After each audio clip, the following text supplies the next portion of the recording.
తిరుమల శ్రీవారి ఆలయంలో కైసిక ద్వాదశి ఆస్థానంను టీటీడీ ఘనంగా నిర్వహించింది. శ్రీదేవి భూదేవి సమేత ఉగ్ర శ్రీనివాసమూర్తి అలంకారంలో స్వామివారు మాడవీధుల్లో ఊరేగారు.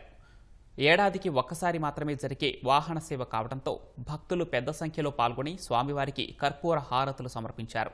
గోవింద నామస్మరణలతో తిరుగిరులు మార్మోగాయి. కైసిక ద్వాదశిని పురస్కరించుకొని ఆస్థానం నిర్వహించడం ఆనవాయితీగా వస్తోందని టీటీడీ ఈవో అనిల్ కుమార్ సింఘాల్ తెలిపారు. భక్తులకు ఇబ్బందులు లేకుండా కొన్ని ఆర్జిత సేవలు రద్దు చేశామన్నారు. కైసిక ద్వాదశి పురస్కరించుకొని స్వామివారి సాలగట్ల కైసిక ద్వాదశి ఆస్థానం నిర్వహించడం ఆనవాయితీగా వస్తూ ఉంది.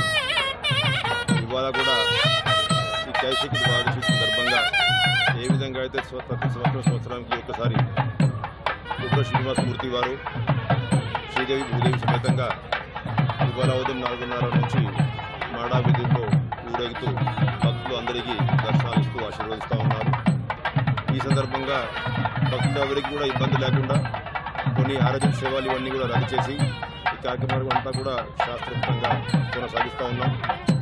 ఈ సందర్భంగా స్వామివారి కృపకటాక్షలు వచ్చినటువంటి భక్తులందరికీ మొత్తం స్వామివారి భక్తులందరికీ కూడా కృపకటాక్షలు ఎప్పుడు కలుగుతుండాలని ప్రార్థిస్తూ ఓం నమః.